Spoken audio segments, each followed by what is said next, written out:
Fala galera, bom dia, boa tarde, boa noite, boa madrugada. Meu nome é Sidney Martins, sou professor de língua portuguesa aqui do LAC Concursos, um dos melhores sites de videoaula do Brasil, quiçá das Américas. É com imenso prazer que nesta aula nós vamos ter muito conteúdo interligado.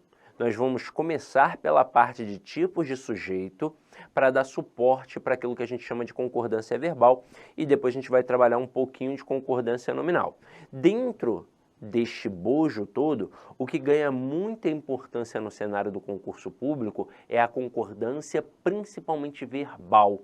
E por um motivo muito bobo, o avaliador sabe que nós aprendemos de forma equivocada na escola, pois as lacunas que você tem hoje com 25, com 30 anos, você não adquiriu agora, você adquiriu lá na época do ensino fundamental, com 10, com 11, com 12 anos. E é o que eu sempre digo, o pior avaliador no cenário do concurso público não é o cara que só deu aula em preparatório para concurso, ou então que só deu aula em faculdade. O pior avaliador é o cara que deu aula no ensino fundamental, porque ele sabe onde está a tua ferida. Aí o que ele faz? Ele coloca uma frase grandona, um sujeito grandão, várias palavras no plural e ele deixa o verbo como? No plural. Como esse avaliador é esperto, ele coloca ali uma frase que faz sentido. Aí você lê e entende toda a ideia transmitida e quando olha percebe que tudo se encontra no plural. Então você pensa, tá certo. Só que na verdade o verbo não concorda com o sujeito todo. O verbo concorda apenas com o núcleo do sujeito. E quem sempre vai ser o núcleo do sujeito? O substantivo sem preposição ou um termo em função substantivada sem preposição. Então eu posso ter várias palavras no plural. Se o núcleo estiver no singular, como é que vai ficar o verbo? No singular. Aí sim, se o núcleo estiver no plural, aí o verbo fica no plural. Isso significa que a maioria das questões trabalham só a noção de sujeito simples. Isso mesmo, apenas um núcleo como elemento ali daquele sujeito. E aí, se o núcleo estiver no singular, o verbo no singular. Se o núcleo estiver no plural, o verbo fica no plural. Eu até te digo como é que funciona nas questões. Se a frase colocada nas alternativas é grandona, é isso aí. É o básico do básico da concordância verbal. Parece ser uma questão extremamente difícil, mas é bem fácil. Agora, quando a frasezinha é pequenininha, aí o avaliador é um pouquinho mais traiçoeiro, por incrível que pareça. Aí ele não está mais testando a tua atenção. Pois quando a frase é grandona, ele vai além do conhecimento, ele testa a atenção. Mas se o camarada é um cara atento, ele consegue acertar. Quando a frase é pequenininha, ele valoriza quem estudou de fato. Ele valoriza quem estudou de fato, porque ele vai cobrar casos especiais. E aí, nesse momento, ele cobra muito conceitos que a gente aprende com a aula de tipos de sujeito. Porque, vamos lá, a concordância verbal é a relação entre o verbo e o sujeito. Só que aí eu já salientei. O verbo tem que concordar com o núcleo do sujeito. Mas para eu entender bem a questão da concordância, eu tenho que entender bem sujeito. E nós temos três tipos de sujeito. Nós temos o sujeito determinado, que é aquele que aparece explícito ou implícito na frase, mas de alguma forma eu consigo identificar. Nós temos também o sujeito indeterminado, que eu não consigo identificar ou não quero identificar. Eu sei que alguém está ali praticando a ação, mas eu não consigo identificar, ou eu não quero identificar de forma intencional. E tem a oração sem sujeito, que a gente também pode chamar de sujeito inexistente. E uma vez em prova eu vi um doidão chamar de sujeito zero. Mas é a mesma coisa, é quando não tem sujeito de jeito nenhum. O que aparece ali é apenas um predicado, tá? Agora, vamos começar a nossa brincadeira. E vamos começar aqui pelo sujeito determinado. Veja aqui a observação. É aquele que pode, aliás, é aquele que se pode identificar com precisão a partir da concordância verbal. Vamos lá. Lembra que agora há pouco eu falei que é o que aparece explícito ou implícito?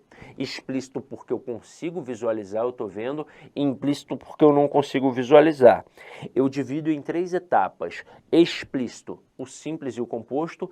Implícito, o tal do sujeito oculto. Então veja aqui, ó, eu tenho o simples, eu tenho o composto e eu tenho o desinicial, que pode ser chamado também de oculto ou elíptico. Vamos entender já por que destes nomes. pelos conceitos, ó. Sujeito simples, possui apenas um núcleo. Quando eu digo que possui apenas um núcleo, eu quero dizer que possui apenas uma palavra como núcleo. Olha como é que isso é fácil. Eu digo isso para você e você entende. Se eu disser isso para uma criança de 8 anos, que é mais ou menos a fase quando ela começa a entender bem essa dinâmica, ela também vai entender. É isso mesmo, com 8 anos, uma criança colocada na escola, assim, regular e no período certo, ela já começa a entender a noção de sujeito claramente. Então, se eu falar para ela que o sujeito simples possui apenas um núcleo, ela vai entender da mesma forma que você. Agora, se eu falar para a criança de 8 anos que o sujeito composto possui 2 ou mais núcleos, ela vai entender do mesmo jeito. Então, caramba, sujeito simples e composto para a criança de 8 anos é de boa. Agora, olha o tal do sujeito desinencial. Olha o conceito. Não aparece explícito na frase, mas é facilmente identificado pelo contexto ou pela desinência verbal. Caramba, se eu falar isso para uma criança de 8 anos, ela vai me odiar pelo resto da vida. Eu chego para ela com uma frase que não está aparecendo no sujeito. Eu ainda mando essa, ó. Não aparece explícito na frase, né? O sujeito desinicial é aquele que não aparece explícito na frase, mas que você identifica facilmente pelo contexto ou pela desinência verbal. Ela vai me olhar com aquele olhar bovino, com ódio, e aí eu não vou conseguir dar continuidade a essa aula. E aí foi, neste momento, que surgiu uma das melhores criações pedagógicas. Foi a tia Teteia que inventou essa parada, e depois os gramáticos registraram. O Celso Cunha registrou grandão. E eu vi, durante um tempo na internet, uma galera falando besteira, esse sujeito não existe. Gente, pelo amor de Deus. O que acontece é que na NGB, na Nomenclatura Gramatical Brasileira, que é um documento, eles não registraram sujeito oculto. Eles registraram apenas o simples e o composto. Mas eu não tenho como ignorar o oculto, primeiro porque ele aparece em grandes gramáticas, como é a gramática do Celso Cunha, por exemplo. Segundo, ele aparece na tradição das provas. Não dá para ignorar. Aí, presta atenção. Como ele surgiu? Ele surgiu na escola como oculto. Quando a professora te explicou, você fez exatamente assim. Você não vai lembrar, é claro, que faz muito tempo, mas você fez exatamente assim. Ah, tia, agora eu entendi. Ele tá ali, eu só não tô vendo. É igual ao meu amiguinho oculto. Viu? Foi assim que surgiu. Parece bobo, mas foi exatamente assim. Então vamos ver agora com calma, com tranquilidade. Ó. Vamos ver um a um. Primeira frase que a gente vai avaliar aqui, ó. Um galo sozinho não tece uma manhã. E aí eu pergunto a você, quem é o sujeito aqui? Não, não é um galo. Vou perguntar de novo. Ei, Sidoca, que é isso? Você me escutou? Escutei. Eu sei que você falou um galo, mas não é só um galo. Como é que a gente descobre quem é o sujeito? A gente acha o verbo e pergunta a ele quem é o sujeito. Nós temos duas possibilidades, quem ou que.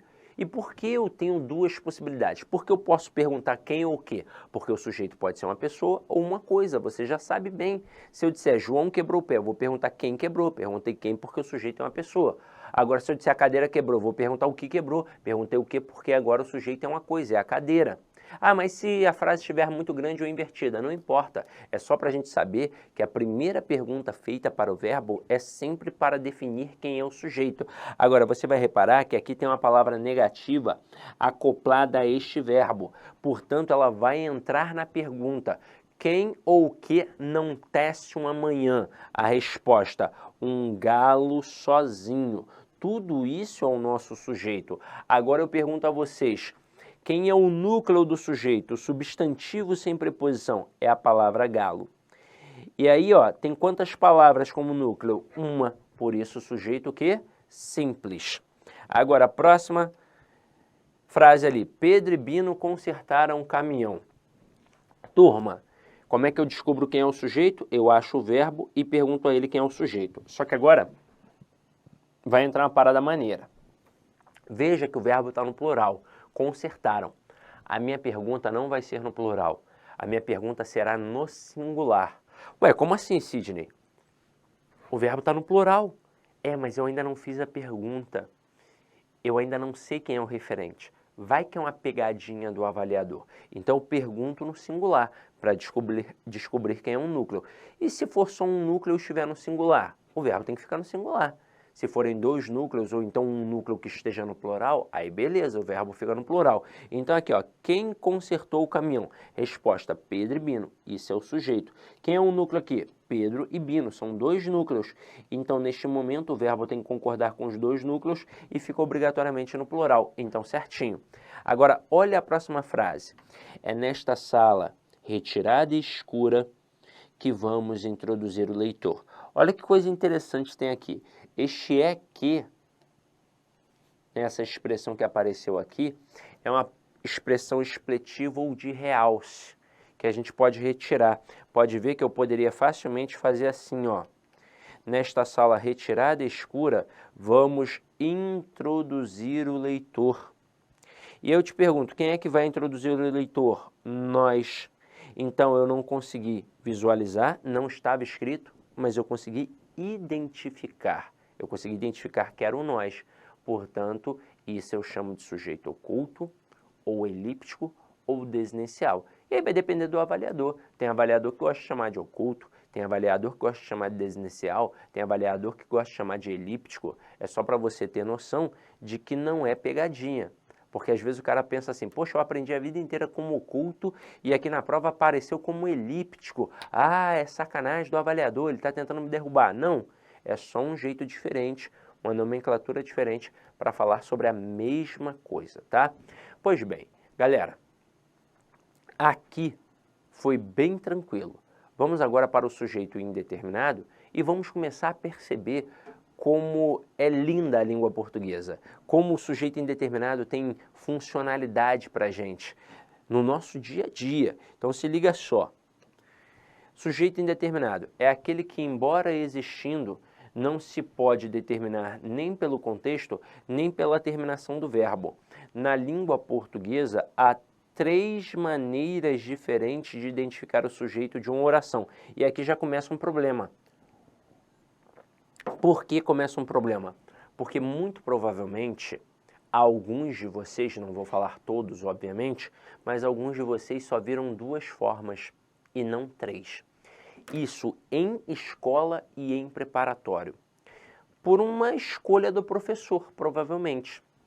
Na escola, talvez pelo fato de o professor não perceber na turma uma maturidade para entender a terceira situação. Em preparatório para concurso, sabendo isso e tendo pouco tempo, talvez o professor não tenha colocado para não trazer um desconforto para alguns alunos, para não criar um momento estranho e fazendo a aula não ser show, por exemplo. Porque imagina, num curso presencial, às vezes os professores têm 3, 4, no máximo 6 aulas para trabalhar todo o conteúdo de língua portuguesa. E aí o camarada tem que realmente escolher as melhores partes da língua portuguesa, porque o objetivo é sempre dar show. Então aquilo que ele sabe que vai ser ruim, que vai trazer um desconforto, que o aluno não vai entender, ele deixa de fora. E aí muitos de vocês não viram essa terceira etapa, que nem é um bicho de 7 cabeças não, tá? É algo tranquilo, mas pelo fato de você talvez nunca ter visto, num primeiro momento seja estranho. Depois vai passar batido e você vai entender, tá? Mas vamos por partes, vamos começar pela primeira situação. Essa daqui, ó, com o verbo na terceira pessoa do plural. Olha só essa frase, falaram mal do governo. Quem foi que falou? Eu não sei, eu sei que alguém falou. Eu sei que alguém falou, mas eu não consegui identificar. Então, por isso, sujeito indeterminado. Olha como é que tem serventia no nosso dia a dia. Olha como é que não é só pelo fato de não ter conseguido identificar. Às vezes eu não quero identificar. Então, imagina só que você e eu estudamos no mesmo local. Estudamos no mesmo local. E eu pergunto para você, Maria. Aliás, eu falo para você, Maria. Aí, Maria, eu chego para você e digo assim, Maria, a Joana falou muito mal de você ontem.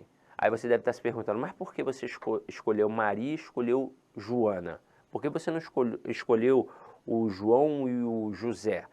Vamos lá. Porque homem não tem a mesma coragem que mulher nesse aspecto. Eu até antigamente falava assim que o homem era sensato, mas eu sei que é frouxo mesmo, né? A mulherada fica zoando e fala que é frouxo mesmo, porque é assim. Por exemplo, se eu chegasse para o João e falasse assim, aí João, o Pedro ontem falou muito mal de você aqui na sala. Cara, primeira coisa que o João ia fazer seria olhar para o tamanho do Pedro. Se o Pedro fosse esmirradinho, magrinho, fraquinho, aí talvez o João fosse lá tirar satisfação. Talvez, tá? E ainda ia chegar na disciplina na humildade, ia chegar e falar assim, aí João, vim testar a veracidade de algo que falaram aqui para mim. E aí se o Pedro encrespasse, aí talvez tivesse uma briga. Mas muito provavelmente Olá, o meus Pedro ia falar, amigos, minhas amigas. Inicialmente eu quero pedir licença para vocês, pois interrompi seus estudos, mas essa videoaula que você está assistindo aqui no YouTube é uma videoaula demonstrativa para você conhecer as potencialidades e conhecer o nosso produto do site lá Concursos. Você quer continuar assistindo essa videoaula até o final? Aliás, você quer fazer o nosso super curso focado no Instituto Federal da Bahia, super competitivo, nós temos diversos cargos, temos curso de conhecimentos básicos e gerais para todos os cargos, assistente de administração, técnico de assuntos educacionais, assistente aos alunos, técnico em contabilidade, contabilidade, cursos completos, cursos muito competitivos.